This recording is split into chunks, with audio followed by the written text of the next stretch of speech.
ശ്രദ്ധ നേടി പെരിങ്ങോട്ടുകുറിശി പാഠശാല സ്കൂളിലെ പുഷ്പോത്സവം.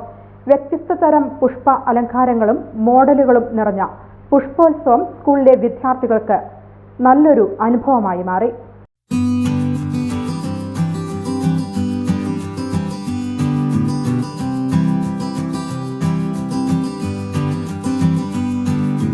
കാണുന്നവരുടെ കണ്ണിനും മനസ്സിനും കുളിർമയേകി പെരിങ്ങോട്ടുകുറിശി ആയക്കുറിശിയിലെ പാഠശാല ഇംഗ്ലീഷ് മീഡിയം സ്കൂളിലെ പുഷ്പോത്സവം ഫ്ലോറൻസ 2025 ദ കളേഴ്സ് ഓഫ് നേച്ചർ എന്ന പേരിൽ നടത്തിയ പുഷ്പോത്സവം ഏറെ ശ്രദ്ധ നേടുകയും ചെയ്തു.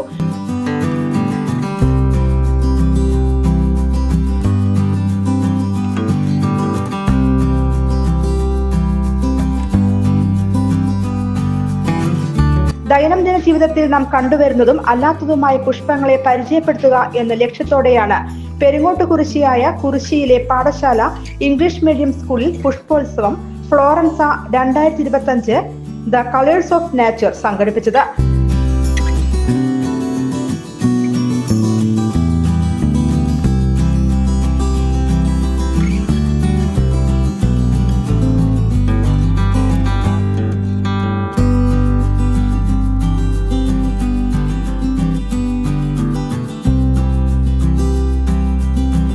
പുഷ്പോത്സവത്തിന്റെ പ്രധാന ആകർഷണം വിദ്യാർത്ഥികളും അധ്യാപകരും രക്ഷിതാക്കളും ചേർന്നൊരുക്കിയ വിവിധ തരം പുഷ്പ അലങ്കാരങ്ങൾ തന്നെ ആയിരുന്നു. ഇവ കൂടാതെ തീം ബേസ്ഡ് മോഡലുകൾ, പൂക്കളുടെ സാംസ്കാരിക അവതരണങ്ങൾ എന്നിവയും പ്രത്യേകം ഇടം പിടിച്ചു. സ്കൂൾ ഡയറക്ടർ റെന്നി വർഗീസ് പുഷ്പോത്സവത്തിന്റെ ഉദ്ഘാടനം നിർവഹിച്ചു. പ്രിൻസിപ്പൽ ലക്ഷ്മി മോഹൻ, വിദ്യാർത്ഥികൾ, അധ്യാപകർ, അനധ്യാപകർ, രക്ഷിതാക്കൾ എന്നിവർ പങ്കെടുത്തു.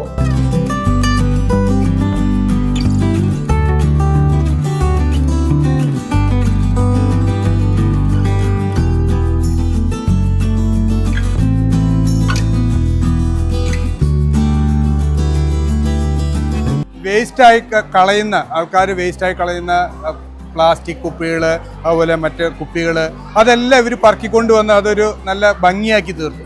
അതേപോലെ കുട്ടികൾക്കൊക്കെ തന്നെ ഒരു ഉത്സവം പോലെയാണ് ഇന്നത്തെ ദിവസം. കാരണം പഠനം മാത്രമല്ല, പഠനം കൂടാതെ സമൂഹത്തിന് വേണ്ട കാര്യങ്ങൾ ചെയ്യാം.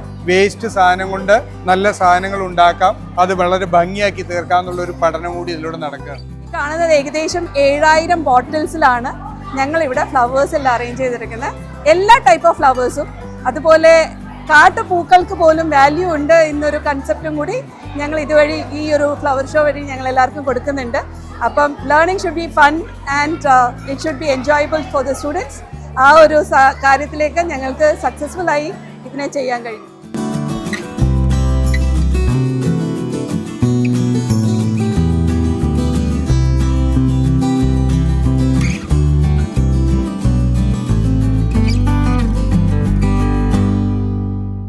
കുട്ടികളുടെ മനസ്സിനെ കളർഫുള്ളാക്കാനും അക്ഷരാർത്ഥത്തിൽ സ്ട്രെസ്സില്ലാതെ പഠിക്കാനും സ്കൂളുകളുടെ അന്തരീക്ഷം ഇതുപോലെ ആവണമെന്നാണ് എനിക്ക് പറയാനുള്ളത്. ക്യാമറാമാൻ പ്രസാദ് കാവിൽപ്പാടിനോടൊപ്പം സുധീർ മേനോൻ.